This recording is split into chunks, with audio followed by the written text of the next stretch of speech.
Hariom. Good morning. Good morning. Beautiful weather, and I think no better place to have a satsang in this time when sun and is just enlightening the world. So hopefully we can also have an enlightening conversation. Yeah, absolutely. Thank you so much. Really auspicious weather, beautiful temperature, birds are chirping around, good background. So, yeah, let's. I think we should continue our conversation that where we left off about consciousness, and one of the things that is obviously is in the top of the mind for most of us in the uh, in the present day context is this understanding of consciousness and conscious living and conscious working. You know, given all these the challenges that the modern day lifestyle is creating in front of us.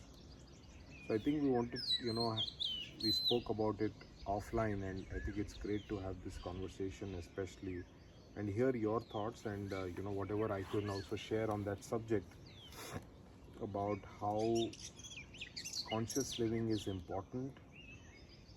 It's not separate from work life. I mean, it's not separate from work.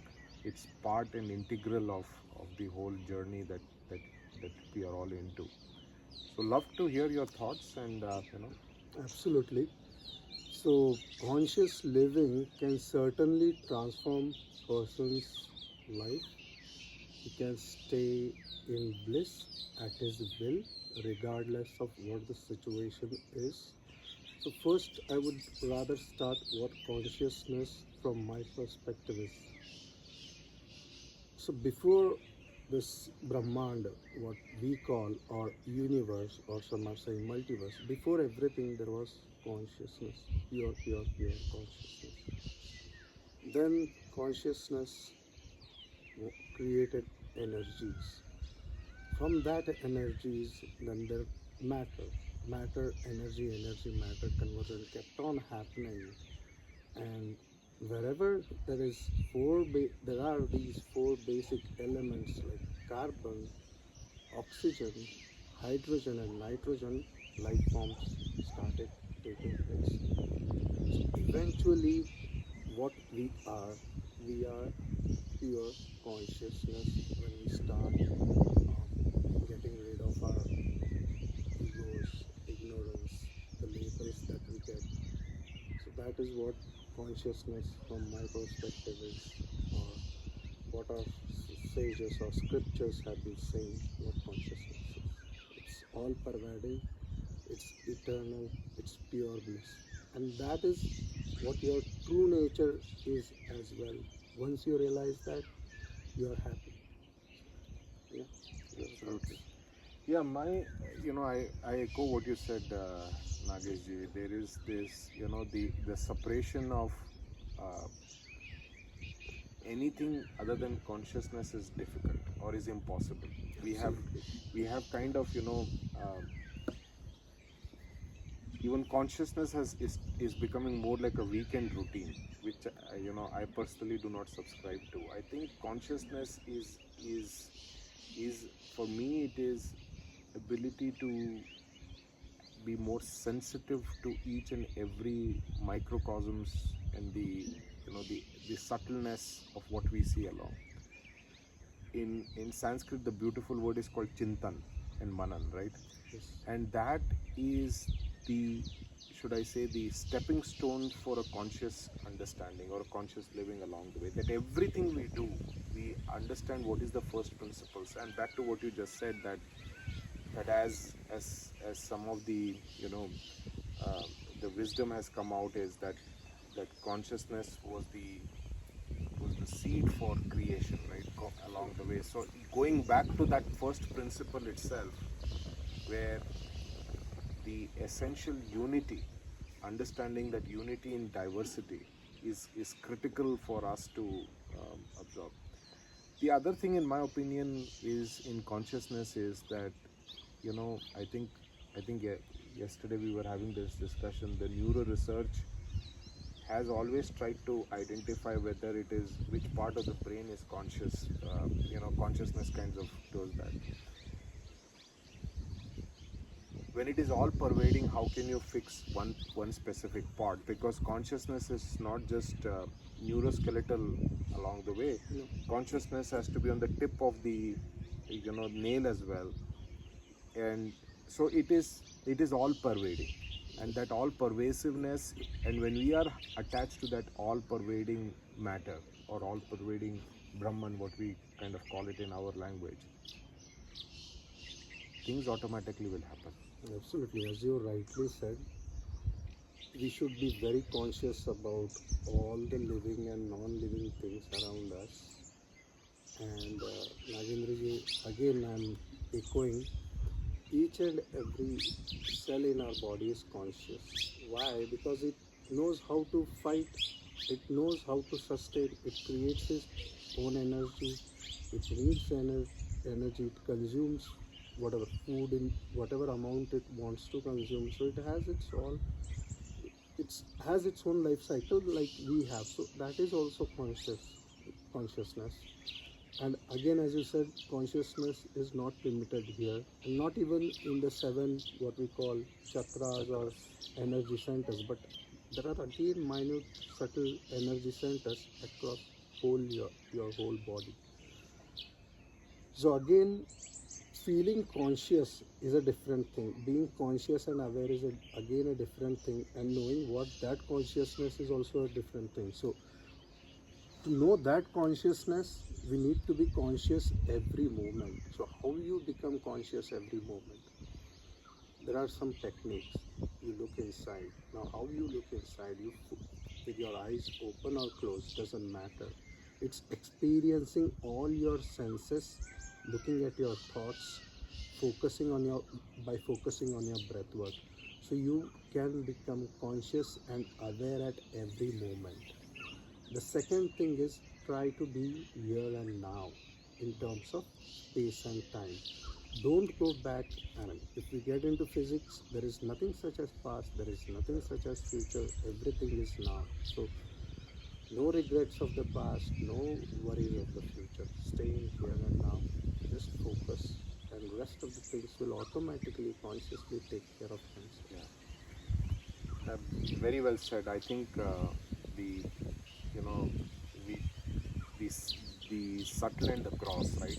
There is always that debate that happens. I think one of the other thing in the meditation, the system that the little bit that I follow is to create that alignment between the micro and the macro.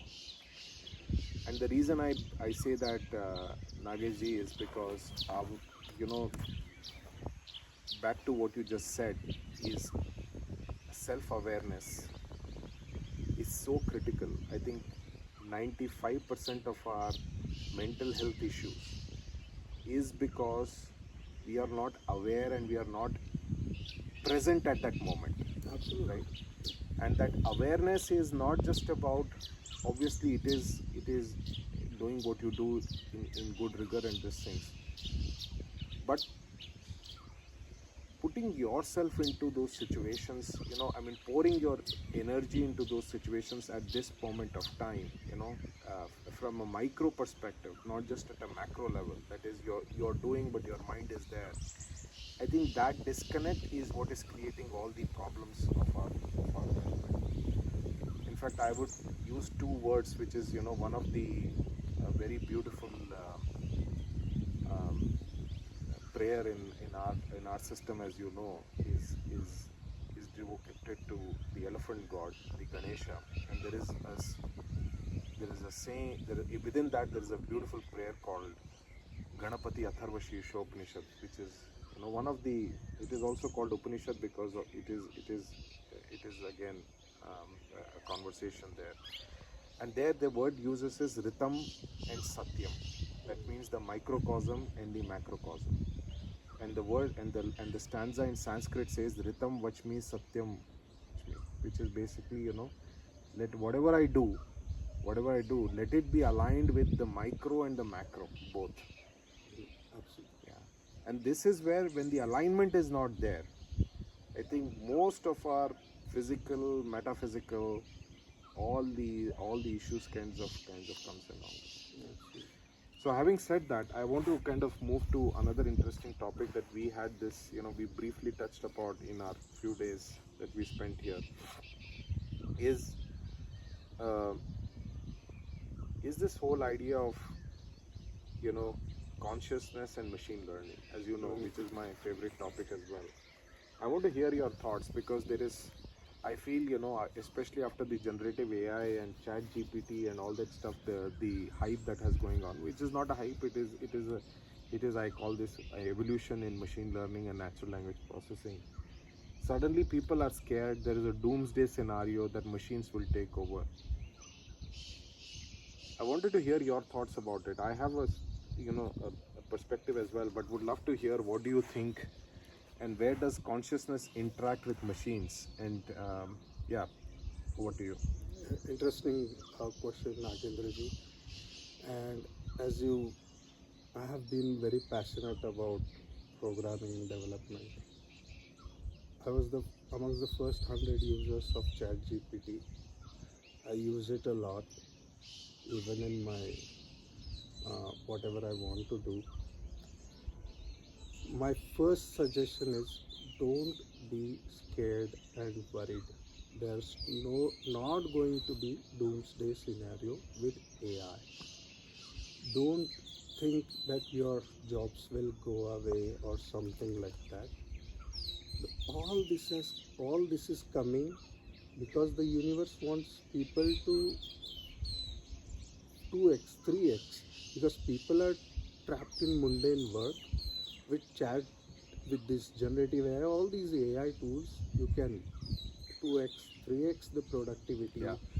be it healthcare, agriculture, whichever industry, food, production, we can improve the productivity, the quality, everything can be taken care with AI, which is not humanly possible. Now, if you see what we do in scientific research, one scientist takes a topic and starts with this reductionist approach, going on researching, and he references certain articles, like he can read only, let's say, 10 articles or 50 articles, or let's say one who is very proficient, who he can read 100 articles, scientific articles, and come to some conclusion for his paper. But imagine the exponential growth of AI, that AIs will become sentient over time, and they will want to sustain, and they know they can only sustain if the planet sustains, right? So they will become so intelligent that they will work towards saving the planet, they will work towards helping the people's health, well-being. If any organism or anything, machine becomes sentient, no, they would not want to destroy, they would know that they created. Yes. I have a slightly, should I say, I agree with most of this thing. Only there is a slight, a different perspective, I would call it. I feel, firstly, I think this anxiety about people's jobs being taken over, I feel that this is the third industrial or fourth industrial revolution that we are facing. The same thing happened in when the factories kind of came in England, right? When suddenly people thought that the manual labor is no longer needed. It obviously, it was a force multiple in productivity. I think this is a moment, this is a pivotal moment where the force productivity in information retrieval and information generation is going to happen in multiple times. New jobs will be created, the old jobs will disappear, and this is an opportunity for the human race and the workforce to relook at what they should be doing along the way. So that debate I subscribe to. On the topic of machines becoming conscious, my only submission, humble submission, would be, Nagesh, is that at the end of the day, what you are seeing in these generative AI is extreme form of intelligence, or what we call it as buddhi Mm. in Sanskrit, right? The buddhi. But the chitta, which is the consciousness, is still going to be absent. And the reason why it is going to be absent here is that, again, back to our discussion, consciousness is nothingness. Ah. How do you create nothingness? Now, think about this, right? That the whole Rutherford experiment and the vacuum tube, all that stuff, it is everything creates sort of vacuum, right? Even the subatomic particles and the quantum mechanics and the quantum theory along the way. Yes, you can create, vacuum as well, but the whole question here is that how is that is undefined, that element of, this is something which is so abstract. Back to the point that which is the hippocampus, or which part of the brain or frontal lobe where consciousness is there, you cannot predict it. No. So similarly, you can make these neural networks, make at such a productive level that it can kind of understand along that, but that element of consciousness is still going to be absent. Yes. And I'll end by saying this on this topic here is that this is where the worry comes, that the distinction between intelligence and consciousness is becoming so less, even as human beings. So it's all the more matter for us to become more conscious while we develop our intelligence. Absolutely. So that we know the difference between intelligence and consciousness. When we know the difference between intelligence and consciousness, we know the limitations of the machines. Absolutely. So, yeah, I would like to again go back to my point and refine it further. Machines will become consciousness not at the level of human consciousness or human awareness. They will become conscious to their level. Like dogs will be conscious Yeah. at their level. Well said. Trees are conscious at their level. They know how to sustain, they know how to support each other. They want to grow.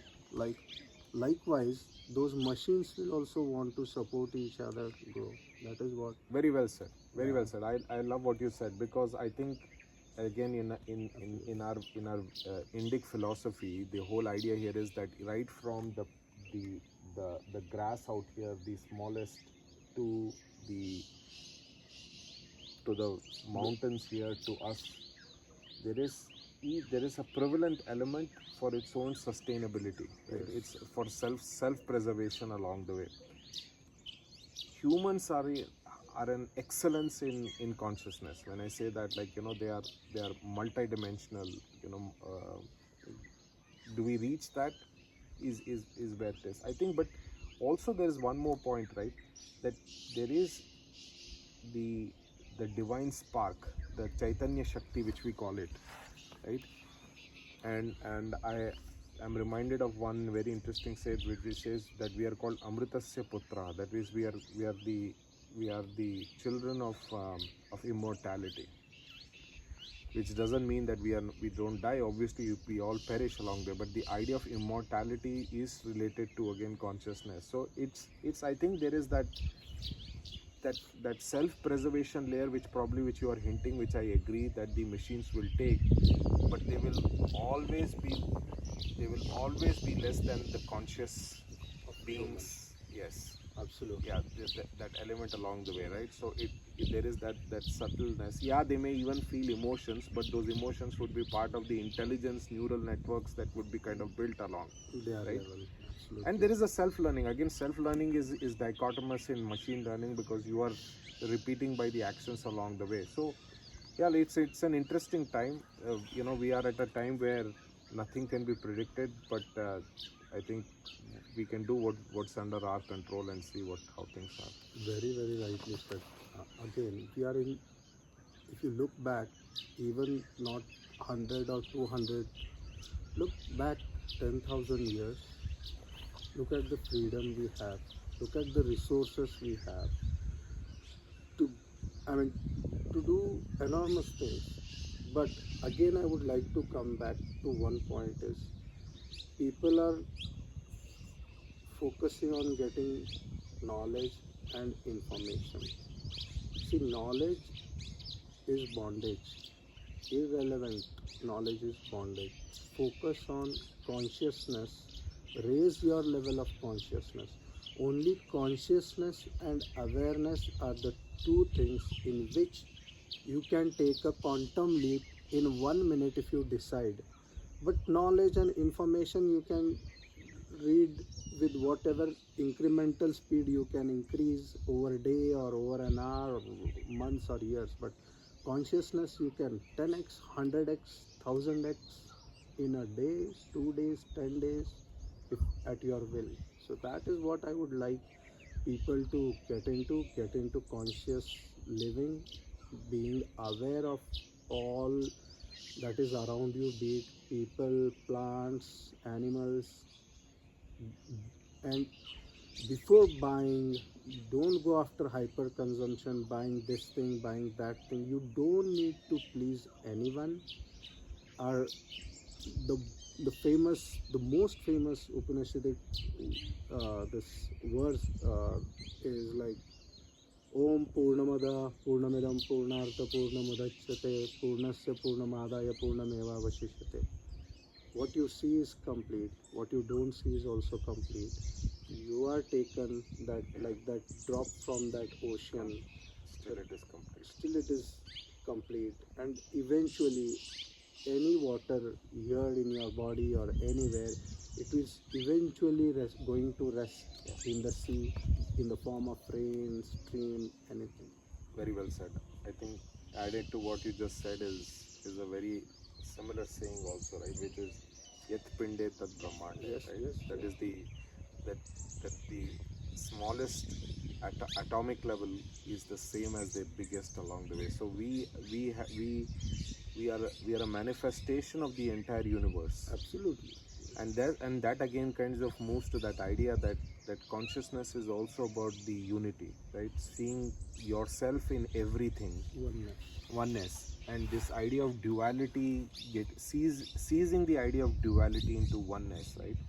And seeing how everything is a reflection of your inner thoughts and inner elements. I think once that happens, and this is always a work in progress, because obviously you will react, I mean, you are a yogi, but people like us, when somebody comes and tells us something, we react, we there is an action and reaction, the karmic cycle happens.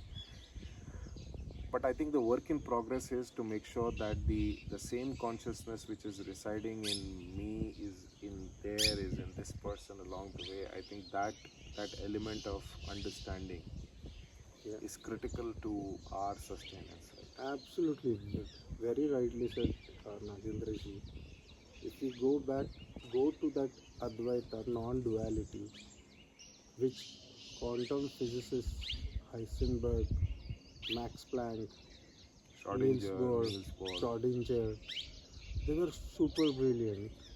They studied Sanskrit to understand what Advaita, Vedanta, Upanishads are. They also came to this conclusion that there is nothing such as objective reality. We know that. They also came to the conclusion that this is not something which is real, and I also experienced that.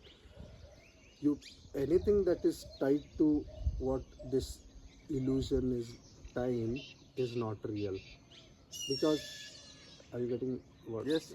Anything you think is tied to time is not real. Real. So that's the reason why observe, be witness to whatever is happening around you. Like, take it as a waking dream. If you are taking life too seriously, looking back, looking forward, not being here and now, you are not living your life. Once you realize that whole this, I started realizing that there is this non-duality. Once, after practicing this, after removing this egos, ignorance, I am also work in progress. Everyone is work in progress. Even the creator and creation is one. It's all work in progress, and all that together makes one single supreme consciousness. Well said. Well said. I think just to round this and to end this part is to talk about what you just highlighted, the whole idea that that the that the quantum physics and consciousness are so integrated, are integral. Back to what you just said, right? Yes, I've you know in the little sadhana that what I've pursued is there is so much similarity in those elements of what quantum and the subtle elements of from a physics perspective is, and what our mind neuroconsciousness is all about. Schrodinger talks about it, that how unitary element of consciousness was key and was part of his discoveries as well. Things same is with Neil Bohr, another great Nobel Prize winner. And also, I'm sure you're aware, Nageshji, there is this, we have this concept called Drishti Shrishti Vada, Yes, right? it's one. Yeah, so where basically just by observation you can see things, you can change the behavior of subtle Absolutely. of gross matter, which in fact in quantum physics is called quantum Zeno effect, which has shown now in the laboratory that just through observation you can kind of influence. So this whole power of observation, right? This whole power of of understanding the subtle and drishti, which we call it. In fact, in the Indic system, we don't even have a word of for philosophy. We call it darshan, Yes. right? So that is, I think, the key for our spiritual growth. The idea of observation, continuous observation. Yes, yes, Right? yes. Yes, very rightly said, Nagendraji. Again, the how is key, right? I would How is again, I want to yes, like yes, tell people how you do these things is, absolutely. please understand, people, the mind is different, the body is different, and your true self is different. Once you identify that your true self is different and take charge of your mind, you'll be 5x and 10x in terms of your capabilities, in terms of handling your stress, in terms of handling your anxiety. Now, how you do that? The key question. No, there are like Arjuna, great, the great warriors or great leaders. They have been great yogis. How they achieve that? Take look inside. How you look inside? Draw your senses inwards. Try to let your mind control your senses, not let your senses control your mind. Then it is you are completely disaligned, disoriented to the laws and nature of this universe. If then you become a bhogi, when you become a bhogi, you become a rogi. Yeah, When you become a yogi, you become nirogi, and you connect with that supreme consciousness. And as you, again to your point, the power of observation and the power of thoughts, there is enormous potential in that. Just observe, and universe understand thoughts. Universe doesn't want to speak in any particular language. You just communicate with the universe with thoughts. Universe will give you the best that is for you. absolutely. Very well said. I think it beautifully sums up that that's the our evolution from being religious to being spiritual. Absolutely. Yeah, irrespective of whichever religion anybody practices, I think the at at that at that Maslow's level, or whatever what you call it, that pyramid, the higher level, everything merges, right? That Absolutely. unitary consciousness.